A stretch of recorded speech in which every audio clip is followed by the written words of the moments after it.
जैसे जैसे वक्त आगे बढ़ रहा है, वोटर्स का जोशो खरोश बढ़ता जा रहा है। शाहीन बाग से करीब बटला हाउस में वोटर से हमारे नुमाइंदे खुर्रम शहजाद ने खास बातचीत की। आइए आपको दिखाते हैं। का जश्न जारी है और हम हैं बटला हाउस में। बटला हाउस की तस्वीरें बताती हैं कि यहाँ पर वोटर्स कितनी बड़ी तादाद में निकल कर आए हैं, अपने हक राय दही का इस्तेमाल कर रहे हैं। लंबी लंबी लाइनें लगी हुई हैं, मर्द हैं, खवातीन हैं, बड़े हैं, बूढ़े हैं, सब लोग यहाँ पर पहुँच रहे हैं। खासतौर से नौजवान यहाँ पर पहुँच रहे हैं और अपना वोट का इस्तेमाल कर रहे हैं। यहाँ पर आप देखेंगे कि तमाम तरह की जो सहूलियात हैं उनको फराहम करने की कोशिश की गई है। आप देखेंगे इस तरफ अगर कोई भी वोटर आता है तो उसके लिए ये तमाम खवातीन यहाँ पर बैठी हुई उनको पर्ची बना कर दे रही हैं, उनकी लिस्ट निकाल रही हैं। लेकिन सबसे अच्छी बात यह है कि यहाँ का जो वोटर है वो काफ़ी मजबूती के साथ निकल कर सामने आया है। आप यहाँ पर वोट करने आए हैं, क्या मुद्दा है आप लोगों का, क्या सोचते हैं, किन चीज़ों को लेकर वोट कर रहे हैं? वोट या यही है, मतलब कि भाई सुविधा होनी चाहिए। सारी सुविधाएं जो मिलती हैं, बिजली, पानी, शिक्षा और आना जाना, सारा ट्रैफिक जितना जाम वाम होता है, सारी चीज़ यही है। और क्या चीज़ है जिससे आप पब्लिक को सहूलत मिलनी चाहिए। लेकिन एक हमने देखा इस पूरे चुनाव में एक मुद्दा और भी बड़ा बनाने की कोशिश की गई। वो क्या मुद्दा है आपकी नज़र में? कौन सा मुद्दा बड़ा बनाने की? शाहीन बाग। भाई शाहीन बाग का एक अपना अलग वो है, वो ठीक है, वो कर रहे हैं, वो अपने प्रोटेक्ट जो कर रहे हैं वो अच्छी बात है, बढ़िया है, वो अपने हक के लिए कर रहे हैं। लेकिन इलेक्शन एक अलग चीज़ है, समझे। इसमें जो आदमी को अपनी सुविधाएं चाहिए उसके लिए आदमी अपनी मर्जी के मुताबिक डालता है। कोई ये तो नहीं कि भाई मैं आपसे दबस्ती कर सकता हूँ या वो कर सकते हैं। और शाहीन बाग का जो है अपनी जगह, वो उनका अपनी जगह है, ठीक है ना। आप लोग यहाँ वोट देने आए हैं, क्या सोचते हैं, क्या मुद्दे हैं आपके? नहीं, वोट तो एक पे चल रहा है यहाँ पे इस टाइम। नहीं, मैं ये पूछ रहा हूँ मुद्दा क्या है आपका, क्या काम होने चाहिए, क्या चाहते हैं? अच्छा काम होना चाहिए यहाँ पे। ये जैसे केजरीवाल ने अच्छा काम करा, बहुत अच्छा काम चल रहा है केजरीवाल का। पूरी दिल्ली में छाए पड़े हैं केजरीवाल। क्या काम वो करें जो आप चाहते हैं कि वो ये काम करें? जी, रास्ते भी अच्छे बनाए केजरीवाल ने, स्कूल भी अच्छे बनाए हैं, बच्चों की पढ़ाई भी अच्छी कर रहे हैं, कोई परेशानी नहीं हो रही बच्चों को भी पढ़ने में, बहुत अच्छी शिक्षा मिल रही है। ये जो कर रहा है, कह रहा है, उन्हें थोड़ा सा वक्त लग रहा है लेकिन कर रहा है पूरा वक्त। हाँ, जैसे रोड, स्कूल और स्विमिंग पूल, स्पोर्ट में ज़्यादा फोकस किया है केजरीवाल जी ने। और यहाँ पर बहुत सारे लोग हैं, खवातीन भी हैं, यहाँ कुछ वोटर लाइन में लगे हुए हैं। उनसे ज़रूर पूछेंगे कि यहाँ पर वो क्या चाहते हैं, क्या उनकी उम्मीदें हैं, कौन सा मुद्दा है जो वो चाहते हैं, जो भी चुनकर आए वो ये काम करे। क्या चाहते हैं आप? हम बटला हाउस में विकास चाहते हैं और अभी तो यहाँ पे कोई विकास नहीं हुआ। जो परवेज हाशमी के ज़माने में विकास हुआ उससे 1 इंच भी ना तो पानी पीने को मिला, जितना पानी की लाइन जहाँ थी वहीं की वहीं है, 1 इंच नहीं बढ़ी। ना यहाँ पे कोई स्कूल बना, ना यहाँ पे कोई मेडिकल कॉलेज, कोई हॉस्पिटल बना। तो आप चाहते हैं कि यहाँ पर काम करने वाला डेवलपमेंट हो। और केजरीवाल जी ने मेरे ख्याल से कोई ऐसा बेहतर काम नहीं किया। जो उनका असली मुद्दा था वो उससे भटक गए लोकपाल बिल से। अन्ना हजारे की उस पर उन्होंने प्रोटेस्ट में शामिल होकर उन्होंने उसका फ़ायदा उठाया। उन्होंने भी ऐसे लोकपाल बिल्कुल भूल गए, उस पर उन्होंने आज तक कुछ कहा ही नहीं। जनता आज हिसाब ले रही है, हिसाब मांग रही है। आप क्या समझते हैं, क्या आपका मुद्दा क्या है, आप क्या सोचते हैं इसके बारे में? हम इसके बारे में ये सोचते हैं, केजरीवाल साहब ने बहुत अच्छे काम किए। मैं आपसे कहूँगा नाम न ले, काम बताएं, मुद्दा बताएं कि हम ये चाहते हैं। हम यहाँ का ओखला का बटला उसका बहुत सुधार चाहते हैं, जिस तरीके से 5 सालों में हुआ है। और इसी तरीके से जो भी आने वाली पार्टी है वो इसी तरीके से 5 सालों में आने वालों में काम करे और इसी तरीके से और इस काम को आगे बढ़ाए, जनता को फैसिलिटी दे और बहुत अच्छे से इस तरीके से जिस तरीके से ध्यान रखा है आने वाले 5 सालों में और आने वाले 5 सालों में। ठीक है। मुझे ये बताइए क्या चाहते हैं आप लोग, क्योंकि सब लोगों की नज़र है, अलग तरह की तमाम बातें हुई, तमाम तरह की मुद्दे उठाए गए, लेकिन इस इलाके की दरकार क्या है, क्या काम होना चाहिए? हमारा सबसे अहम और मेन चीज़ जो है वो ये है कि एजुकेशन बेहतर हो, हेल्थ बेहतर हो और इन दोनों से बढ़ के सबसे पहले सिक्योरिटी हो। जब तक अमन अमान नहीं होगा उस वक्त तक कुछ भी हम नहीं कर सकते। बटला हाउस के लोग हैं, ओखला असेंबली हल्का, यहाँ के लोगों की दरकार ये है कि उनको यहाँ की सुविधाएं चाहिए, साथ ही साथ सेफ्टी, सिक्योरिटी चाहिए, पानी चाहिए, बिजली चाहिए। ये तमाम मुद्दे हैं जो यहाँ के जो हमारे वोटर्स हैं उनके बीच में खास तौर से दिखाई दे रहे हैं। कैमरामैन मुनमुन सिंह के साथ खुर्रम शहजाद, न्यूज़ 18 उर्दू, दिल्ली।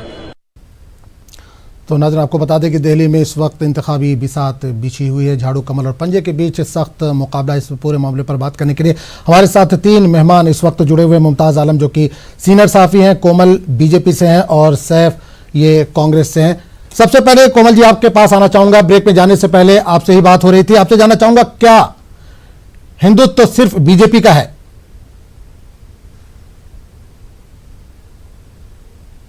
आवाज नहीं आई जी। वो पूछ रहे हैं कि जो है हिंदू धर्म जो हिंदू धर्म क्या सिर्फ बीजेपी का है, बाकी पार्टियों का या बाकी हिंदुओं का नहीं है? देखिए, भारतीय जनता पार्टी कहाँ से ने कभी बोलेगी? भी ये बात नहीं बोली 80% कि हमारे हिंदू देश धर्म में जो जो है हमारे वो हिंदू बीजेपी बहन का भाई है। रह रहे हैं उनको देखिए, कोई सवाल बिल्कुल कोमल जी को बोलने दीजिए, पहले कोमल जी को बोलने दीजिए। सर्टिफिकेट जवाब देंगे। हम आज तक देंगे एक तो मंदिर ज्यादा नहीं बढ़िया बनवाया। रहेगा। एक कोमल जी को जवाब दे देने ज्यादा बढ़िया रहेगा। तुड़वाने के ऑर्डर जरूर दे दिए, तुड़वाने की बात आप लोग कर रहे अयोध्या हैं। में दिए। 84 के दंगों में किससे कराया सब अरे कुछ? आप किसने कहाँ दंगों में कराया? चला गए? आप कहाँ दंगों में 84 चले गए? में क्यों सिखोगे? आपसे जो पूछा क्यों गया सिखो? धर्म के बारे में पूछिए। देखिए, पूछा धर्म के बारे कैसे में गया? तो पूछिए। जवाब मैं दूंगी। सुनिए, रामलीला मैदान पूछा में कैसे भगवान गया? राम का नाम हटाने के लिए पूछा आपने कैसे प्रस्ताव गया? साहब जी आपको रोकना चाहूंगा, कोमल जी को बोलने दीजिए, आपसे भी जवाब लेंगे। हम बताएंगे, हम बताएंगे 135 फीट की जो इन्होंने मूर्ति बनवाई है आंध्र प्रदेश में भगवान हनुमान जी आप लोगों की की, हम ही बताएंगे। हमने हर धर्म के लिए किया है, हज के लिए सब्सिडी दी है साहब हमने हर धर्म में हर वर्ग के लिए किया है। आप लोग के लिए नहीं किया हमने, आप लोग के नेता हमने जाके हर धर्म टोपी के पहन लिए लेते किया है। करते क्या है आप लोगों के नेता? ये तो बता दीजिए। प्रोग्रेस करते हैं, क्या मैं प्रोग्रेस बताता हूँ है? ये कैसे। प्रोग्रेस है? एक सुन लीजिए, सेकंड, आप मुझे एक बात बताइए। मैं बताता हूँ आपके नेता को जब आपको वोट कैसे चाहिए होता करते है हैं। तो जनेऊ पहनते हैं। हेल्थ के आपके ऊपर नेता को कितनी जब वोट चाहिए contribution है होता है मैडम? तब टोपी लगा लेते हैं। आपके नेता एजुकेशन पे करते क्या कितनी है? कंट्रीब्यूशन बता है दीजिए मैडम? ना।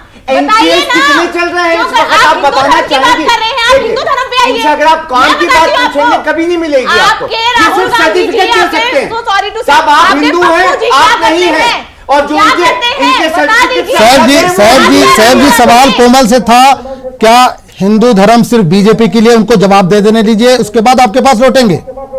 देखिए, हिंदू धर्म जो है वो सबका है। जब भी कोई बच्चा पैदा होता है उसके ऊपर ठप्पा नहीं लगा होता कि वो हिंदू है या मुस्लिम है। ये हम जैसे लोग ही हैं जो उनके दिमागों में डालते हैं। बिल्कुल सर्टिफिकेट दे केजरीवाल का हनुमान चालीसा पर एतराज क्यों है बीजेपी को? फिर आप क्यों लोग सियासत करते हो रही है हैं इस ये पर? चीज? हम लोग नहीं करते बिल्कुल भी ये चीज।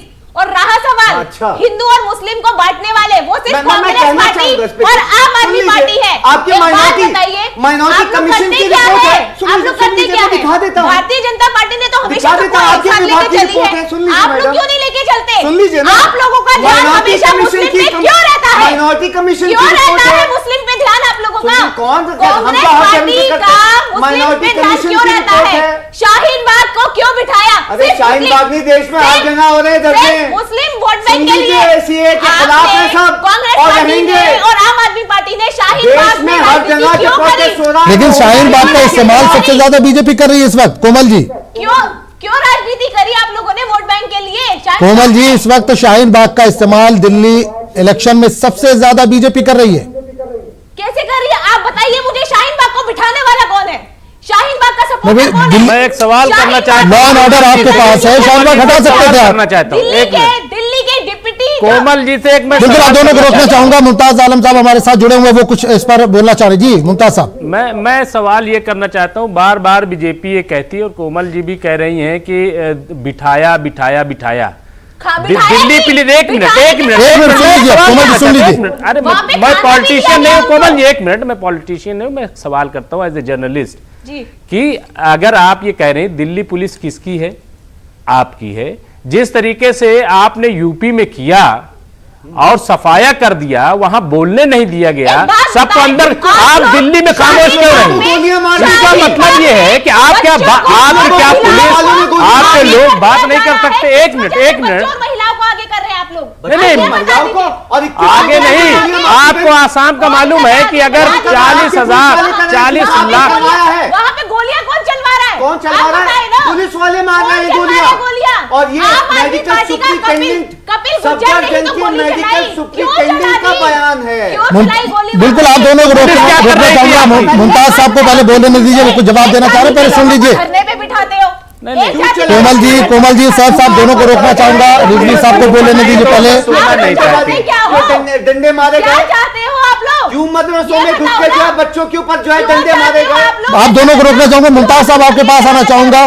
तरक्की के दावे वादे लगातार किए जाते हैं, लेकिन जब इलेक्शन आता है तो मजहब क्यों आड़े आ जाता है? देखिए, मैं बताऊं कि ये बीजेपी को पता नहीं क्यों ये रहता है कि जब तक वो इस किस्म की बातें नहीं करेगी वो उसको वोट नहीं मिलेंगे, उसको ये डर रहता है। आप देखिए, इसके बावजूद उसकी हार हुई। महाराष्ट्र में भी उसने 370 की बात की, ट्रिपल तलाक की बात की, और सुनिए, राम मंदिर की बात की। कोमल जी, एक मिनट, महाराष्ट्र में, हरियाणा में भी इन्होंने कहा था 65 के पार। एक मिनट, 65 के पार, एक मिनट बात। कोमल जी एक मिनट पहले बात सुन लीजिए। पहले पढ़ने तो नहीं होता है। देखिए, मैं आपको बताऊं कि इसके बावजूद डेवलपमेंट की बात नहीं होती है। सरकार किसकी है? क्यों अभी तो आप सरकार किसकी है? जब आप हमें बताना तो आपने बता दें। नहीं, मैं बताता हूँ आपको वहाँ के भी आंकड़े बताता। झारखंड में कितना परसेंट था आपका? झारखंड का बताइए, झारखंड का कितना था? आप बता दो ना। मैं बता देता हूँ, सुन लीजिए। नहीं, घबराहट देखिए, बौखलाहट नहीं होनी चाहिए चैनल के सामने। एक बात बताइए, मैं साहब कहता हूँ, झारखंड में कितना वोट परसेंटेज था आपका? कांग्रेस पार्टी तो है ही नहीं। अरे 5 राज्य आपको हरा के जो है कांग्रेस ही है साहब। कांग्रेस कहाँ सुन लीजिए, अभी मैं बताता हूँ, यही है साहब, यही है, और हम ही जीत के आएंगे, बेफिक्र रहिए। शाहीन बाग नहीं, देश के हर जगह पे हो रहा है। सीए पे मत कीजिए। पूरे दिन का मैं मौजूदा मुद्दों पे बात करना चाहता हूँ। कांग्रेस पार्टी आएगी जिसका खाता भी नहीं, आप बोल लीजिए पहले, जिसका मैं बताता हूँ, क्योंकि इनकी अगर मैं बात करता हूँ जीडीपी ग्रोथ कितनी है, तो शायद जीडीपी पे बात, जीडीपी कितनी है मैडम? बहुत अच्छी देश बात की है। जीडीपी कितनी है? सपने से बाहर, देश की जीडीपी कितनी है? सर, उस सपने से बाहर अरे सपने की बात नहीं कर रहा मैं, हमारे भारत के, हमारे देश की जीडीपी की बात कर रहा हूँ मैडम। जीडीपी कितनी? अच्छा चलिए, आप ये मुझे बता दीजिए, एजुकेशन। बिल्कुल कोमल जी, आपसे जानना चाहूंगा, पढ़ाई लिखाई, आप कांग्रेस पर तंज कर रही हैं, आपके पास भी बहुत ज्यादा सीटें नहीं थी, 3 से बढ़कर कितने तक पहुंच सकती हैं आप? कितनी उम्मीद लगा के बैठी हैं? हमारे देश की जो ऑलरेडी है, क्या है, उससे बात करें ना। किससे? एजुकेशन आप एक बात बताओ, चलिए आप एजुकेशन की बात करें। हाँ, मैं आप बता रहा हूँ, ग्रांट कमीशन 10,000। आप तीनों लोगों को यहाँ पर रोकना चाहूंगा। हमारी नुमाइंदा रचना इस वक्त दिल्ली से जुड़ी हुई है, उनसे बात करेंगे, उसके बाद आप लोगों के पास भी लौटेंगे। रचना, आप इस वक्त दिल्ली में मौजूद है, जाहिर सी बात है इंतखाबात की गहमा गहमी है, किस जगह पर मौजूद है, किस तरह का मंजर आप देख पा रही हैं वहां पर? मैं आपको बता दूं कि मैं यमुना विहार में यहाँ पर हूँ, और यहाँ पर अभी कुछ ही देर पहले दिल्ली बीजेपी अध्यक्ष मनोज तिवारी ने अपना वोट कास्ट किया है। यमुना विहार में उनका वोट है और उन्होंने वोट किया, और वोट करने के बाद हमसे उन्होंने बात जिस तरीके से की, उनका कहना है कि दिल्ली के विकास के लिए और एक बेहतर दिल्ली के लिए बीजेपी को लोग वोट करें, ये अपील भी उन्होंने की है। जी। और अरविंद केजरीवाल ने जिस तरीके से ट्वीट कर कहा कि हनुमान चालीसा मैंने पढ़ी और हनुमान चालीसा पढ़ने पर बीजेपी मजाक बना रही है, तो इसको भी अरविंद केजरीवाल के इस ट्वीट का जवाब देते हुए दिल्ली बीजेपी अध्यक्ष मनोज तिवारी ने यह साफ कर दिया है कि हमने हनुमान चालीसा पढ़ने का यहाँ पर मजाक नहीं बनाया है, बल्कि मजाक की बात यह थी कि जिस तरीके से उन्होंने जिस हाथ से जूते उठाए और उसी हाथ से उन्होंने हनुमान जी की पूजा की, हमने उस पर कहा था कि धर्म भ्रष्ट करने की बात कही है। और तमाम तरीके के लोगों से भी हमने बात की, उन्होंने कहा कि हम विकास के मुद्दों के साथ आए, कि ऐसी बेहतर सरकार चाहते हैं जो दिल्ली को पोल्यूशन फ्री बनाए, दिल्ली का बेहतर विकास करे। तमाम मुद्दों के साथ लोग यहाँ पर पहुंचे, और जिस तरीके से दिन आगे बढ़ेगा, क्योंकि अब धूप खिलती हुई नजर आ रही है, यहाँ पर लोग भी ज़्यादा से ज़्यादा संख्या में पोलिंग बूथ पर पहुंच रहे हैं अपने मतदान का प्रयोग करने के लिए। और लगातार तमाम पार्टियां, बीजेपी हो, चाहे वो आम आदमी पार्टी हो या वो कांग्रेस हो, लोगों से अपील कर रही है कि ज़्यादा से ज़्यादा संख्या में वोट करने के लिए पहुंचे। और आपको बता दें कि जिस तरीके का माहौल अभी का है, आज मतदान का दिन है, 11 फरवरी को नतीजे आने हैं, आम आदमी पार्टी और बीजेपी के बीच में कड़ी टक्कर यहां देखने के लिए मिल रही है। हालांकि कांग्रेस भी पूरी कोशिश में है, लेकिन कांग्रेस अभी जरूर पिछड़ी हुई नजर आ रही है, चाहे वो प्रचार के दौरान की बात करें। हो सकता है ये उनकी एक रणनीति हो, उनकी एक स्ट्रैटेजी हो, लेकिन आम आदमी पार्टी और बीजेपी ने जिस तरीके से ताबड़तोड़ प्रचार किया, ताबड़तोड़ रैलियां की, जिस तरीके से बीजेपी के लोगों ने, तमाम 200 सांसदों ने, बीजेपी शासित राज्यों के जो मुख्यमंत्री हैं उन लोगों ने, खुद गृह मंत्री ने यहाँ पर लोगों से जाकर मेरा मुलाकात की, वार्ड में जाकर प्रचार किया। 5000 से ऊपर जो रैलियां यहाँ पर की गई। और आम आदमी पार्टी में जिस तरीके से दिल्ली के मुख्यमंत्री अरविंद केजरीवाल पूरा जो कमान संभाले हुए थे, जगह जगह जाकर उन्होंने जिस तरीके से काम के नाम पर वोट मांगा, और काम के नाम के वोट के लिए उन्होंने जो योजनाएं दी थी, बिजली पानी मुफ्त की, गारंटी कार्ड वो जो लेकर आए थे, वो सारी चीजें हमें देखने के लिए मिली। और इस चुनाव की एक बात और बता दें कि कई तरीके की बयानबाजी हमें सुनाई दी, कई तरीके की हेट स्पीच यहाँ पर हमें सुनने के लिए मिली, तमाम चीजें दिखी। लेकिन जो सबसे बड़ी चीज इस बार के चुनाव में दिखी, शायद वो पहले ना दिखी हो, जिस तरीके की प्लानिंग बीजेपी की तरफ से मेगा प्लानिंग की गई थी, ताबड़तोड़ जो प्रचार किया गया था, जगह जगह पर वार्ड में जाकर, सभाओं में जाकर, नुक्कड़ सभा में जाकर रैली, खुद प्रधानमंत्री नरेंद्र मोदी ने 2 रैली यहाँ पर की थी। बिल्कुल रचना, जानना चाहेंगे जिस इलाके में आप मौजूद है, पूर्वांचल के लोग वहां पर बहुत ज्यादा बड़ी तादाद वहां पर बसती है, तो किस तरह का रुझान है, क्योंकि दिल्ली बीजेपी के जो अध्यक्ष हैं वो भी पूर्वांचल से ही आते हैं, तो किस तरह का माहौल है, क्या लोग जागरूक है, घरों से निकल रहे हैं, बड़ी तादाद देखी जा रही है, इस वक्त लाइन देखी जा रही है वहां पर?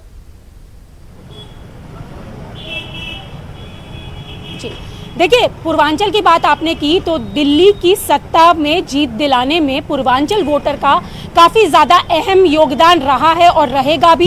जिस तरीके से पूर्वांचलियों की तरफ उनको लुभाने के लिए, प्रचार के लिए खुद योगी आदित्यनाथ को यहाँ पर बुलाया गया था, उनकी रैली यहाँ पर करवाई गई थी।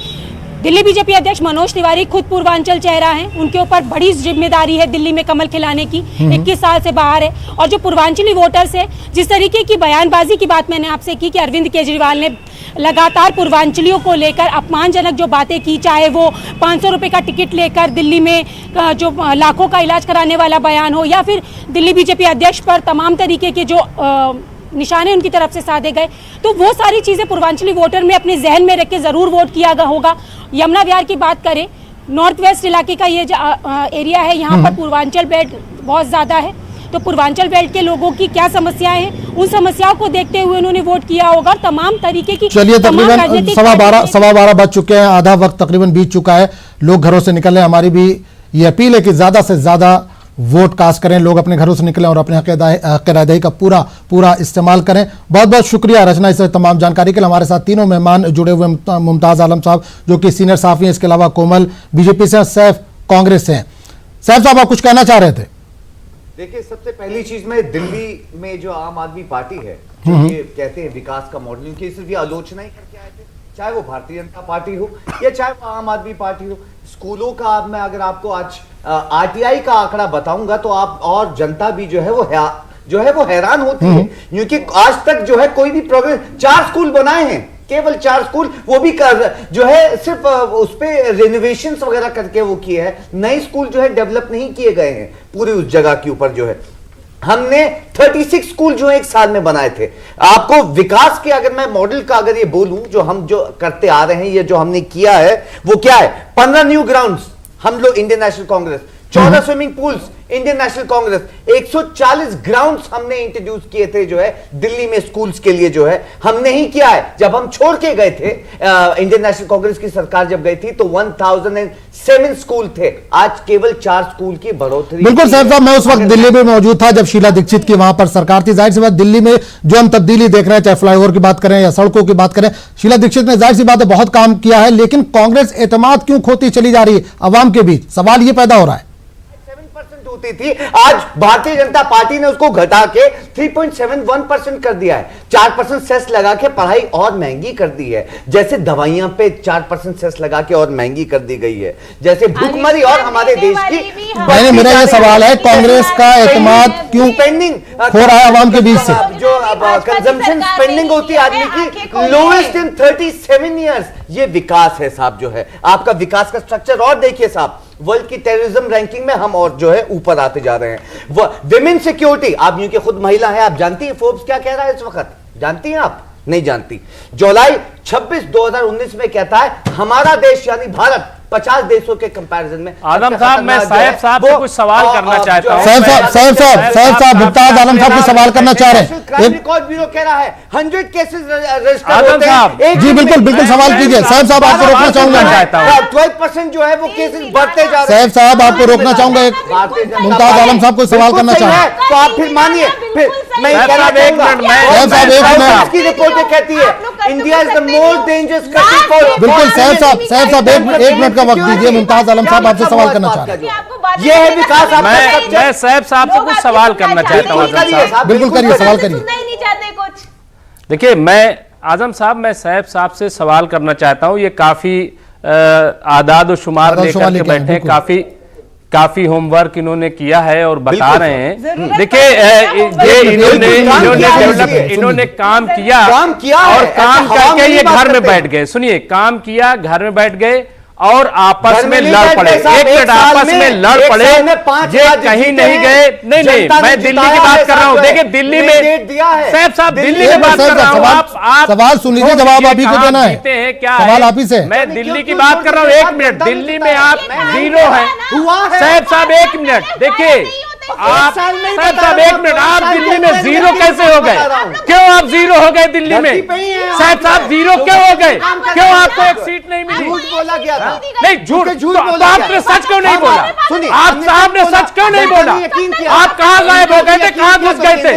आप आपस में लड़ रहे थे, आपके लीडरान मखरूर हो गए थे। साहब आपके लीडरान मखरूर हो गए थे। और हम ये विश्वास रखते हैं, हमें यकीन है कि हम जो है पूर्ण बहुमत लेके आएंगे जो है दिल्ली में, और एक अच्छी जैसे सरकार दी थी वैसे ही हम जो है दिल्ली में सरकार मजबूत सरकार देंगे। बहुत अच्छी बात कर रहे हो। बिल्कुल हम अच्छी बात करते हैं साहब, हम ही काम करते हैं, हम हवा में बात नहीं करते जो है। में ऐसे बात हो नहीं पाएगी। देखिए आजम साहब, देखिए मैं एक चीज कह रहा हूं, जनता ने इस कांग्रेस तरीके से पार्टी तो को बात किक नहीं मारी हो है, पाएगी। क्योंकि जनता ने बिल्कुल 15 साल कोमल जी एक मुमताज आलम साहब कुछ सवाल कर रहे हैं कांग्रेस से, जी दोनों के पास आएंगे जवाब लेने के लिए। हाईएस्ट नंबर ऑफ इंफ्रास्ट्रक्चर बनाया हुआ है आज आम आदमी पार्टी की स्ट्रक्चर देखिए साहब। इसके लिए आप कह रहे मौका चाहूंगा साहब ने कोमल साहब आप देखिए, लोग फड़फड़ा रहे हैं कोमल हम साहिबा कोई सुनी नहीं पाएगा। मैं तो बुनियादी सवाल सुन लीजिए, उठा रहा हूं। दोनों से सवाल है, एक बार सुन लीजिए उसके बाद जवाब दीजिए एक एक करके। देखिए मैं ये कह रहा हूं कि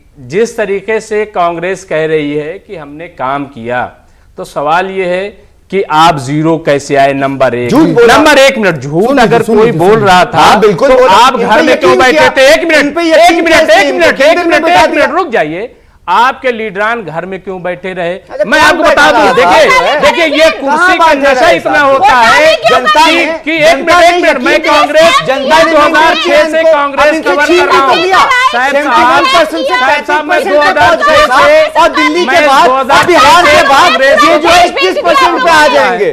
कोई सुनने की तैयारी नहीं है। मसला ये है कोमल जी सवाल इस वक्त कांग्रेस हो रहा है, ये सुन नहीं सकते। आपके फायदे की बात है, एक मिनट आप भी खामोश हो जाइए। ये सिर्फ कहना जानते हैं। अच्छा क्या कोमल जी क्या बेचा क्या बेचा? नहीं क्या बेचा? अरे क्या बेचा बताइए ना। क्यों बेचा? अरे क्या बेचा बताइए ना। भारत को बेच दिया आप लोगों क्या ने। बेचा? पूरे भारत को बेच दिया। अच्छा क्या बेचा पूरे भारत में? नहीं क्या पूरे भारत को कैसे बेच दिया? मतलब क्या किसी कोई कंट्री ने ऑप्शन करके हमारे बेचने का इल्जाम फिलहाल बीजेपी के ऊपर लग रहा है बहुत ज्यादा। बिल्कुल यही बताता हूँ। ये देखिए कोमल जी सवाल आपसे, पीएम के चेहरे पर जब आप चुनाव लड़ रही हैं तो कोमल जी सवाल आपसे है, जब पीएम के चेहरे पर आप दिल्ली में चुनाव लड़ रही हैं तो इलेक्शन करीब आते आते मुद्दा भटक क्यों गया? आजम साहब जी देखिए, दोनों लोग माशाल्लाह पढ़े लिखे हैं, दोनों लोग कोमल जी भी और साहब साहब जी। दोनों अच्छी डिबेट कर रहे हैं, लेकिन अफसोस ये है कि उसको कोई सुन ही नहीं पा रहा है। इतनी ज्यादा ओवरलैपिंग हो रही है, तो इनके बोलने से क्या फायदा होगा? पहले तो ये कि आप लोग पढ़े लिखे हैं, चीजों को समझिए कि जो चीज कही जा रही है। उन्होंने कहा कि बेच दिया पूरा भारत, ये देखिए ये हवा में बात नहीं करनी चाहिए। इस वक्त एयर इंडिया बिक रहा है, एक मिनट मैं बता रहा हूँ क्या बिक रहा है। एयर इंडिया बिक रहा है, LIC बिक रही है, रेलवे बिक रहा है, ठीक है, हिंदुस्तान पेट्रोलियम बिक रहा है। मैं आपको बता रहा हूँ ना क्या बिक रहा है, तो इसलिए आप बेचने। मैं तो कांग्रेस को कह रहा था कोमल जी मैं कांग्रेस को कटघरे में खड़ा कर रहा हूँ। एक मिनट कोमल जी एक मिनट सुन लीजिए। रोकते क्यों नहीं? वहाँ पर छोटा-छोटा बच्चा कोमल जी एक मिनट पहले मुमताज आलम साहब को अपना सवाल पूरा कर लेने दीजिए। मार देंगे। देखिए ऐसा है, कोई नहीं कह रहा है मार देंगे, कोई नहीं कह रहा है, कोई नहीं कह रहा है। सब बीजेपी वाले IT वाले उसको वो कर रहे हैं। छोड़ दीजिए। मैं आपको कह रहा हूँ गिरफ्तार करके बात कीजिए। पुलिस आपकी है, अरे पुलिस आपकी गिरफ्तार कर लीजिए ना। आपका लॉ एंड ऑर्डर कहाँ है? आपका लॉ एंड ऑर्डर की जिम्मेदारी भी तो आपकी। मैं तो कांग्रेस को कटघरे में खड़ा कर रहा हूँ। कोमल जी बिला वजह बोल रही है, कोमल जी को तो थोड़ा सा रेस्ट करना चाहिए। कटघरे वाले लोग ही हैं साहब, रिजवी साहब कटघरे वाले लोग ही हैं जो झूठ बोल के आए थे। नहीं मैं ये कह रहा हूँ म्युनिसिपल कॉर्पोरेशन स्कूल का हालात देखे हमने दिल्ली में। देखिए रिजवी साहब एक मिनट आपसे सवाल है, आप पूछ रहे थे गांधी जी को मानने वाले एक मिनट गांधी जी को मानने वाली कांग्रेस है और सबसे ज्यादा सूट में कांग्रेस आ गई थी। हालात देखे हमने दिल्ली 10 साल में भी और दिल्ली में भी। आप दोनों का सवाल है, मुमताज आलम साहब आपसे जवाब चाहूंगा। जिस तरह से आम आदमी पार्टी लगातार कह रही है, मोहल्ला क्लिनिक की बात हो, स्कूल की बात हो, फ्री बस की बात हो, वाईफाई की बात हो, जाहिर सी बात आप लगातार दिल्ली में रिपोर्टिंग करते रहे, क्या ये चीजें जमीनी सतह पर नजर आई आपको? आजम साहब मैं क्या सवाल करूं, मैं तो नहीं सवाल आपसे है, स्कूल, मोहल्ला क्लिनिक और फ्री बस, फ्री वाईफाई जिस तरह का दावा कर रही है आम आदमी पार्टी, क्या जमीनी सतह पर इसको आप देख पा रहे हैं वहां पर? अगर इतना ही अच्छा मोहल्ला क्लिनिक है ना, तो आप लोगों को उसमें सवाल मैंने मुमताज साहब से किया है, पहले एक बार जवाब दे लेने दीजिए। इलाज कराना चाहिए। सियासत की नजर से बात नहीं हो रही है, यहाँ पर एक सहाफी के तौर पर मैं उनसे जानना चाह रहा हूँ, क्या जमीनी सतह पर ये चीजें वहां पर देखी हैं आपने? देखिए, मैं समझता हूं कि जमीनी सतह पर कुछ चीजें जरूर आई हैं, और जब हुकूमत 5 साल चली है तो जाहिर सी बात है, इसमें कोई हैरत की बात नहीं, ताज्जुब की बात नहीं।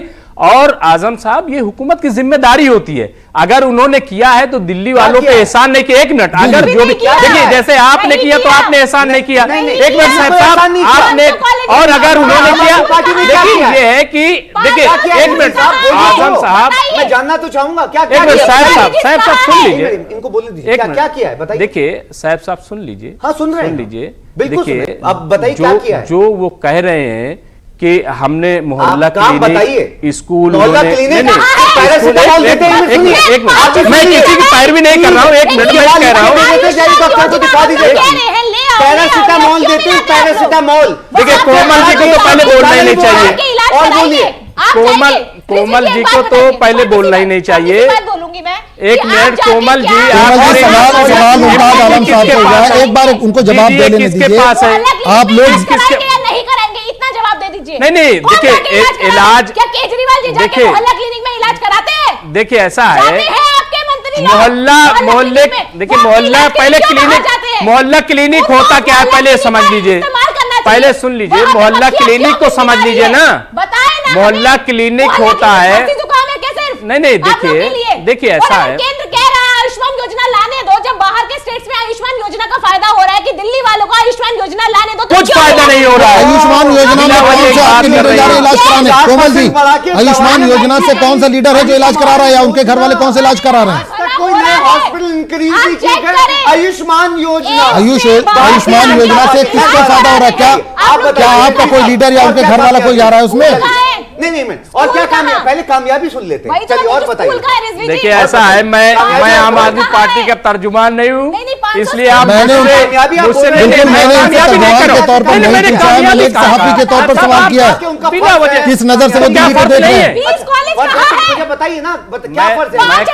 काम करना, अगर नहीं, देखिए, मैं क्या कह रहा हूँ, मैं बताता हूँ आपको, सुन लीजिए, इंफ्रास्ट्रक्चर पे 1700 करोड़ रुपए बजट, आज तक 49 मेजर प्रोजेक्ट्स में आज तक। लेकिन केजरीवाल का कहना है कि उनका बजट सरप्लस में है। 3843 करोड़ का लॉस ट्रांसपोर्टेशन में, वो बता रहे फायदे में है आपकी प्रोग्रेस। देखिए, मैं आपको आम आदमी पार्टी के लिए मैं इनकी आंख खोल दूं जरा, साहब साहब की आंख खोल दूं, और बताइए क्या। देखिए साहब की मैं आंख खोल दूं, देखिए मैं 2006 से कांग्रेस कवर कर रहा हूं, मैंने जब शीला दीक्षित की हुकूमत थी, दिल्ली गवर्नमेंट भी मैंने कवर किया है। अच्छा, तो अगर शीला दीक्षित ने कुछ किया है तो उसकी वजह यह थी कि 2004 में मरकज में भी कांग्रेस की सरकार आ गई थी, और कॉमनवेल्थ गेम लाने में उनको दिलाने में शीला दीक्षित ने मेहनत की और मरकज ने सपोर्ट किया। मरकज का सपोर्ट था, इसलिए काम हुआ। इसमें एक मिनट हमने काम किया, साहब आप सुनते ही नहीं, मैं दीक्षित जी ने काम किया। अरे भैया सुन लो, सुन लीजिए, सुन रहा हूं, सुनने की आप देखिए साहब आप पढ़े लिखे आदमी है माशाल्लाह, और स्मार्ट आदमी है, तो कम से कम स्मार्टली बात भी सुन लीजिए। मैं आपकी बात सुन रहा था, कोमल साहब देखिए, कोमल साहिबा कितनी खामोश है, देखिए आप भी उतने ही पढ़े लिखे आदमी है। नहीं, कोमल साहिबा देखिए खामोश, कोमल साहिबा देखिए कितनी खामोशी से अब सुन रही हैं, आप भी सुन लीजिए। बिल्कुल सुनाइए। मैं ये कह रहा हूं कि देखिए आपके साथ, देखिए आपके साथ ये अच्छा रहा शीला जी के साथ कि उनके साथ मरकज भी खड़ी हो गई थी, और इसलिए उन्होंने दिल्ली में काम किया, इसमें नो डाउट। जब मैं 2004 में दिल्ली में आया तो जाहिर सी बात है ट्रैफिक की प्रॉब्लम थी, बसेस की प्रॉब्लम थी, ब्लू लाइन को हटाया और फिर ओवर ब्रिजेस बनाए, इसमें कोई शक नहीं, सब देख रहे हैं सीएनजी। देखिए मैं जानता हूं और लोग भी जानते हैं, एक मिनट सुन लीजिए, लेकिन जब केजरीवाल की सरकार आई तो उनकी बदकिस्मती ये हुई कि मरकज से टकराव हो गया। क्या क्या टकराव हुआ वो बताने की जरूरत नहीं, आप जानते हैं। लेकिन इसके बावजूद उन्होंने जो उनकी जिम्मेदारी थी, वैसे तो दिल्ली गवर्नमेंट के पास है ही क्या, लेकिन इसके जब तक मरकज सपोर्ट न करे दिल्ली गवर्नमेंट बहुत कुछ नहीं कर सकती क्यों नहीं है। कर सकती? एक मिनट तो लेकिन जो कर सकती है स्कूल, एक मिनट, स्कूल के पैमाने पर उन्होंने कुछ बेहतर करने की कोशिश की। मैं 100% क्या बेहतर किया? नहीं कुछ मैं बताता हूं, 1.5 लाख ड्रॉप आउट हो गए, क्या बेहतर किया? एक मिनट, आप राजनीतिक एक्सपर्ट हैं, पढ़े लिखे हैं ना? 1.5 लाख ड्रॉप आउट हुए स्टूडेंट्स, देखिए आप कैसे बोल सकते हैं ये? देखिए 4 स्कूल इंट्रोड्यूस किए और आप ये कह रहे हैं ये प्रोग्रेस है? मैं माफी चाहूंगा साहब। देखिए नहीं, मैं माफी चाहूंगा साहब जो है। आपके पास 1.5 लाख तीनों लोगों को यहां पर रोकना चाहूंगा। दिल्ली में अगर तरक्की देखनी है तो क्या हमें एक और इवेंट की, कॉमनवेल्थ गेम्स की तरह की कोई और इवेंट का इंतजार करना पड़ेगा, तब दिल्ली में तरक्की होगी? इस पर बात करेंगे। फिलहाल वक्त हो चला एक छोटे से ब्रेक का। ब्रेक के बाद हम फौरन लौटते हैं।